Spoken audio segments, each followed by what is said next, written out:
நாடாளுமன்ற தொகுதியில் இது போட்டிங்களா?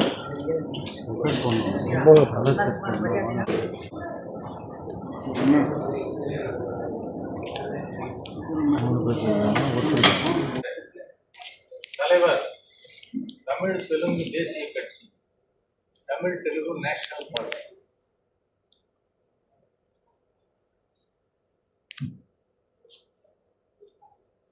தொடர்ந்து பேசுங்க சார்.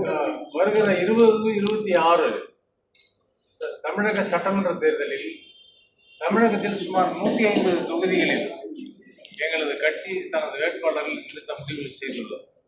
அந்த முடிவின் ஒரு பகுதியாக இன்று 53 வேட்பாளர்களை அறிமுகப்படுத்தி இருக்கிறோம். இன்னும் வரவிருக்கிற நாட்களில் மேலும் இருக்கிற வேட்பாளர்களை அறிமுகப்படுத்த தயாராக இருக்கிறோம். இதுதான் எங்களது செய்தி. திமுகவோடு இது ஒரு இணக்கமான சூழ்நிலையில் இருந்தீங்க. தற்பொழுது எங்களது திட்டம், கட்சியினுடைய திட்டம், கட்சி முக்கியஸ்தர்கள், கட்சியினுடைய பொதுக்குழு செயற்குழு உறுப்பினர்கள் அனைவரும் நாம் தனியாக போட்டியிடுவோம் என்று சொன்னதன் விளைவாக, தனது ஆதரவை வழங்கியதன் விளைவாக இந்த முடிவை நாங்கள் எடுத்திருக்கிறோம். பட் எதுவுமே இறுதி முடிவு அல்ல. தேவைப்பட்டால் கூட்டணியை பற்றி பேசுவோம். தேர்தல் அறிவித்து வேட்புமனு தாக்கலுக்கு மாறக்கூடிய வாய்ப்புகள் கண்டிப்பாக இருக்கு. இது ஒரு வகையில் திமுகவை பிளாக்மெயில் பண்ணுற மாதிரி இருக்குங்க. கணித்து படித்தா ஓட்டுகளை பிரிச்சிருவோம், எங்களை கூட்டணிகளை இணைச்சிருவோம்னு ஒரு அழுத்தம் கொடுக்குற மாதிரி இருக்குது. பிளாக்மெயில் என்ற வார்த்தைக்கும் எனக்கும் எவ்வித சம்பந்தமும் இல்லை. இந்த தாய் தமிழகத்தில் எந்த ஒரு வழக்கும் என் மீது இல்லை. நான் அடிப்படையில் ஒரு பிளாக்மெயிலர் இல்லை. நான் ஒரு விவசாய குடும்பத்தை சேர்ந்தவன், விழுப்புரம் மாவட்டத்தை சேர்ந்தவன். சட்டப்படி என்னுடைய வாழ்க்கையை அமைத்து வாழ்ந்து கொண்டிருக்கிறேன். பிளாக்மெயில் என்ற வார்த்தை மிகப்பெரிய வார்த்தை. அதற்கு எனக்கு எந்த சம்பந்தமும் இல்லை. திமுக தலைமைக்கு அழுத்தம் கொடுக்க வேண்டும் என்று நீங்கள் ஏன் அதை அப்படி பார்க்கிறீர்கள்? இது ஒரு அரசியல் இயக்கம் தனது பணிகளை செய்கிறது. அப்படித்தான் நீங்கள் பார்க்க வேண்டும். சுமார் 150 தொகுதிகளில், எங்களுக்கு சாதகமான தொகுதிகளில் போட்டியிடுவதாக திட்டம். ஓட்டுகளை பிரிப்பது சிலருடைய வெற்றி தோல்விகளை தீர்மானிக்கக்கூடிய சக்தியாக நினைக்கிறீங்க? கண்டிப்பாக இருப்போம். ஏனென்றால் தமிழகத்தில் சுமார் 39 தொகுதிகளில் நாங்கள் தனியாகவே களத்தில் இறங்கி அடித்து எங்களால் வர முடியும். அது மட்டுமல்லாமல் பல தொகுதிகளில் வெற்றி வாய்ப்பை, வெற்றி தோல்வியை நிர்ணயிக்கிற சக்தியாக நாங்கள் திகழ்ந்து கொண்டிருக்கிறோம். பொதுவாக மக்கள் பிரச்சனைகளுக்கு எந்தவித குரலும் கொடுக்காம அமைதியாக ஒரு குற்றச்சாட்டு ஒன்று இருக்கு. தேர்தல் அரசியல் நான் குரல் கொடுக்கவில்லை என்று யார் சொன்னது உங்களிடம்? அதை சொல்லுங்கள். இந்த மக்களுடைய பிரச்சனைகளுக்கு பெரிய அளவில் உங்கள்கிட்ட அந்த குரல் வரல அப்படின்ற ஒரு குற்றச்சாட்டு இருக்கிறது. எல்லா விஷயத்தையுமே பொதுவாக தமிழக சட்டமன்றத்தில் தொடர்பாகவும் வந்திருக்குது. நிறைய விஷயங்கள் இருக்கு. சொல்ற நிறைய விஷயம் சொல்லுங்க. நான் 9ஆம் வகுப்பு மாணவன். தமிழக சட்டமன்றத்தில் அரசியல் சாசனத்தினுடைய 14வது சட்ட நகலை எரித்ததாக கூறி திராவிட முன்னேற்ற கழகத்தைச் சேர்ந்த பல எம்எல்ஏக்களை தகுதி இழப்பு செய்தது அன்றைய எம்ஜிஆர் நிர்வாகம். அதை எதிர்த்து விழுப்புரம் மாவட்டத்தில் 2.5 மணி நேரம் மாணவர்களை திரட்டி ரயிலை மறித்த மாணவர் தலைவர் நான். கல்லூரியிலே தமிழ் மன்ற தலைவர் நான். தமிழுக்காக நான் போராடி இருக்கிறேன். நிறைய பிரச்சனைகளில் விவசாயிகளுக்காக போராடி இருக்கிறேன். எங்களது பகுதியிலே செங்கல்வராயன் சர்க்கரை ஆலை, கரும்பு விவசாயிகளுக்காக போராடி இருக்கிறேன்.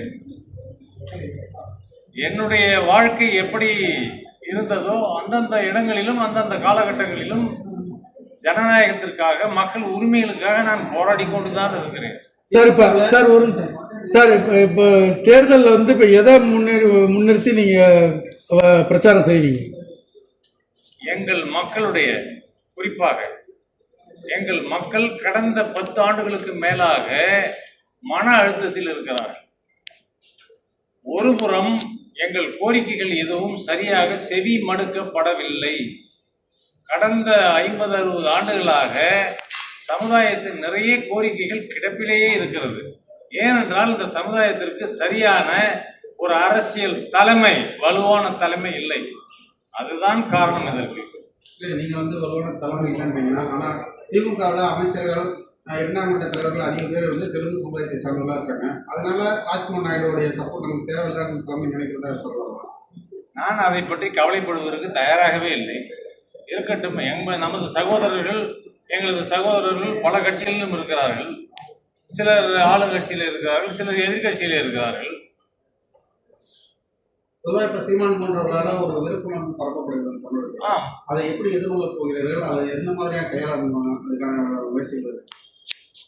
இதை யார் ஆண்டாலும் இந்த தமிழகத்தை, நான் மனசாட்சிப்படி பேசுகிறேன், அது திராவிட முன்னேற்ற கழகமாக இருக்கட்டும், அதிமுக இயக்கமாக இருக்கட்டும், முதலிலே மீடியா சென்சார்.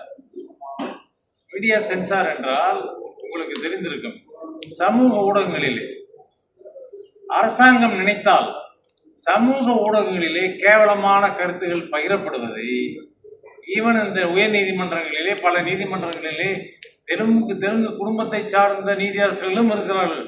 சுமோட்டாவா கூட ஒரு வழக்கை அவர்கள் எடுக்க முடியும். ஏன் இதுவரை எடுக்கவில்லை? ஏன் நாட்டை ஆளுகிற அரசுகள் அதை பற்றி முயற்சிக்கவில்லை என்பதுதான் எனது மிகப்பெரிய கேள்விக்குறி. எங்கள் சமுதாயத்தை பற்றி கீழ்த்தரமான வரிகளை, வாசகங்களையும் எழுதுகிறார்கள். இதை அந்த நிலையில் நாங்களும் எதிர்கொண்டுதான் வருகிறோம். என்டிஏ கூட்டணிக்கு உங்களுடைய ஆதரவு தேவையான எடப்பாடியார் அழைத்தால் அந்த செல்வதற்கான வாய்ப்புகள் இருக்கிறது. யார் அழைத்தாலும் பேசுவோம். பேசுவது தவறில்லை. அதுவும் ஒத்த கருத்துக்களை உடைய கட்சிகள், இயக்கங்கள் வரும்பொழுது கண்டிப்பாக நாங்கள் பேசுவோம். ஒருவேளை அணியக்கூடிய சூழல் என்ன டிமாண்ட் அக்செப்ட் பண்ண நீங்க எங்கள் சமுதாயத்தினுடைய பிரச்சனைகள் தான் எங்களது மிகப்பெரிய தலையாய பிரச்சனை. ஸோ அதை பற்றி நாங்கள் பேசுவோம்.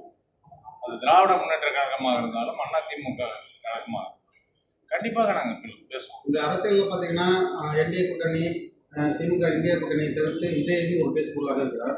அவருடைய இந்த அரசியல் வருகை என்பது தெலுங்கு மக்களுடைய வாக்குகளை கவர்வதற்கு வாய்ப்பு இருக்கிறதா, இல்லை ஓட்டுகளை கலைப்பதற்கு வாய்ப்பு இருக்கா? எப்படி பார்க்குறது?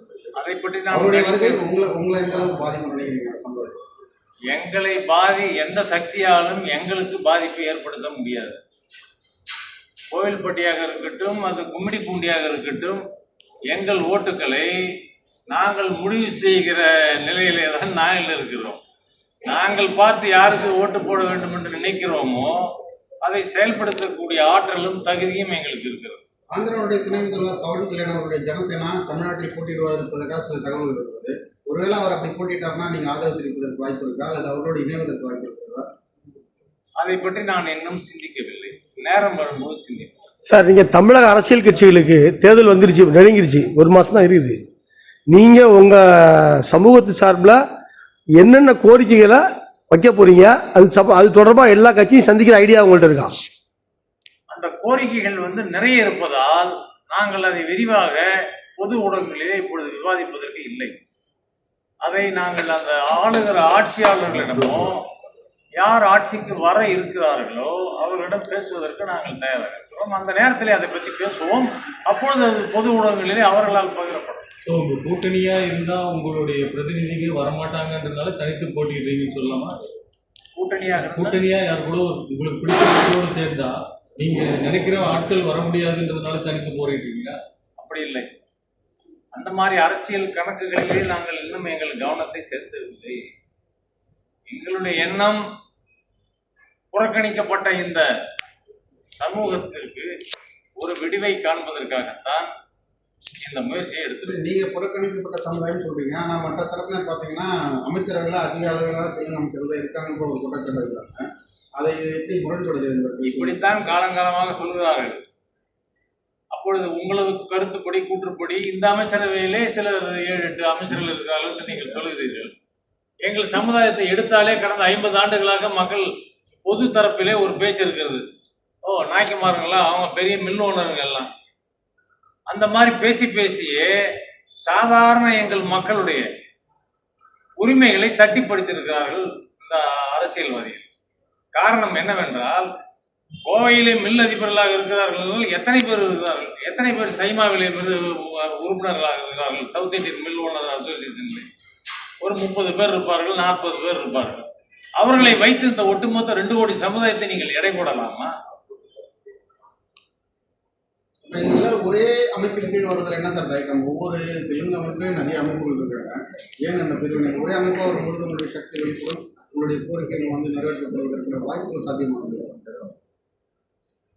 நாங்கள் எங்கள் பணியை செய்து கொண்டிருக்கிறோம். ஒரே அமைப்பின் கீழ் தான் கிட்டத்தட்ட மன ரீதியாக நாங்கள் இருக்கிறோம். இந்த தெலுங்கு சமுதாயத்திலே பிரிவினைவாதம் என்பது கிடையாது. சிலர் தனித்தனி அமைப்புகளை வைத்திருக்கிறார்கள். அது ஒரு நெருடல் அல்ல. நான் முன்மொழியப்படுகிறேன் என்றால் எனக்கு அனைவரும் ஆதரவு கொடுப்பார்கள். சரி, இப்போ நீங்க தனி கட்சியா ஆரம்பிச்சு எதிர்த்து நிக்கிற அளவுக்கு உங்களுக்கு எந்த அரசுமே ஒப்புதல் கொடுக்கலையா உங்களுடைய கோரிக்கை? அப்படி என்ன முக்கியமான கோரிக்கை? ஒரு 3 சொல்லுங்க. அந்த 3 என்று எங்களால் முதன்மையானது ஏதாச்சும் 1, 2 சொல்லுங்க. உங்களால சொல்ல முடியாது. உங்களால முடியல, நாங்க தான் நின்றுதான் எங்கள் மக்களுடைய சமூக பாதுகாப்பு.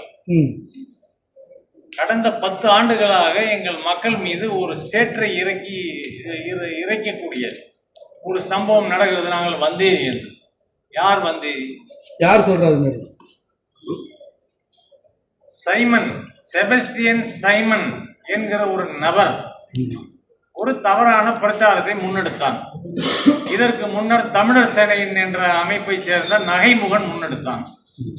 அதற்கு பின்னாடி பாரதி ராஜா, அடுத்து சைமன், இன்னும் சில அரசியல் அறிவற்ற, அரசியல் ஞானமற்ற சில இளைஞர்கள், சில நபர்கள் ஒன்று சேர்ந்து கொண்டு தெலுங்கு ஆந்திராவிலிருந்து வந்தான், தெலுங்கானாவிலிருந்து வந்தான் என்று கூப்பாடு போடுகிறார்கள். நான் இந்த மண்ணிலே 1000 ஆண்டுகளாக வாழ்ந்து கொண்டிருக்கிறேன். ஒரே வீட்டிலே 900 ஆண்டுகளாக வாழ்ந்து கொண்டிருக்கிறேன். பாரம்பரியமிக்க குடும்பத்தைச் சேர்ந்தவன்.